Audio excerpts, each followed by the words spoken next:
కాసు మహేష్ గారు రియాక్ట్ అవ్వాలి. మహేష్ గారు, మీ ప్రత్యర్థి పార్టీలో ఉన్నటువంటి లుక్కలకొలో లేకపోతే తేల్చుకోలేనటువంటి ఈ ధోరణం ఇవన్నీ మీకు మహా ఆనందంగా ఉన్నట్టుంది. పెద్దగా నా పనే లేదు ఈరోజు డిబేట్లో అనుకుంటున్నట్టున్నారు. అంటే ఆనందం కన్నా అండి మాకు ఫస్ట్ క్లారిటీ ఉంది. ఎందుకంటే రూలింగ్గా జగన్మోహన్ రెడ్డి గారు ఇప్పుడు అట్ట కాదు, ఆపోజిషన్లో ఎవరైతే ఉంది ఒక సీటు పెరిగితే ఏంది ఓ సీటు తగ్గితే ఏంది, వాళ్ళకు వచ్చే 20-30 సీట్లలో పెరిగినా తగ్గినా మాకేం పెద్ద ఫరక్ పడదు కదా. మనం చేయాల్సింది ప్రజల కొరకు ప్రజలతో పాలన కదా.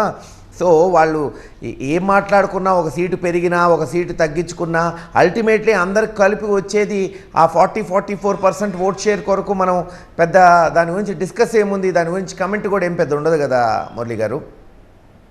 సో అందుకోసం పెద్దగా స్పందించాల్సిన అవసరం లేదంటారు. కానీ ఏదో కాగల కార్యం గంధర్వులు తీర్చారని వెనకటికి ఒక సామెత. ఇప్పుడు ప్రత్యర్థి పార్టీలు కొట్టుకుంటే అది అధికార పార్టీకి అడ్వాంటేజ్ కాబట్టి ఆ కార్యక్రమం జరుగుతుందిలే అనుకున్నారా? ఇప్పుడు ఫస్ట్ డే నుంచి మేము ఒకటే అంటున్నామండి. ఇప్పుడు జగన్మోహన్ రెడ్డి గారు పాలన ఒక పాలన అందిస్తున్నారు. ఆ పాలన కన్నా భిన్నైన పాలన అందిస్తాము, మేమందరం కలుస్తామంటే అర్థం ఉంది.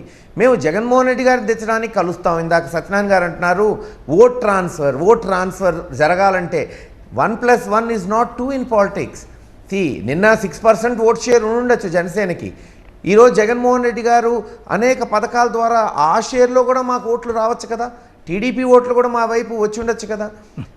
నెవర్ అంత ఓట్ షేర్ ఇదేమి పక్కాగా ఇన్ని ఓట్లు ఈ ఎలక్షన్ వచ్చినాయి నెక్స్ట్ అటు పోతాయనడానికి లేదు.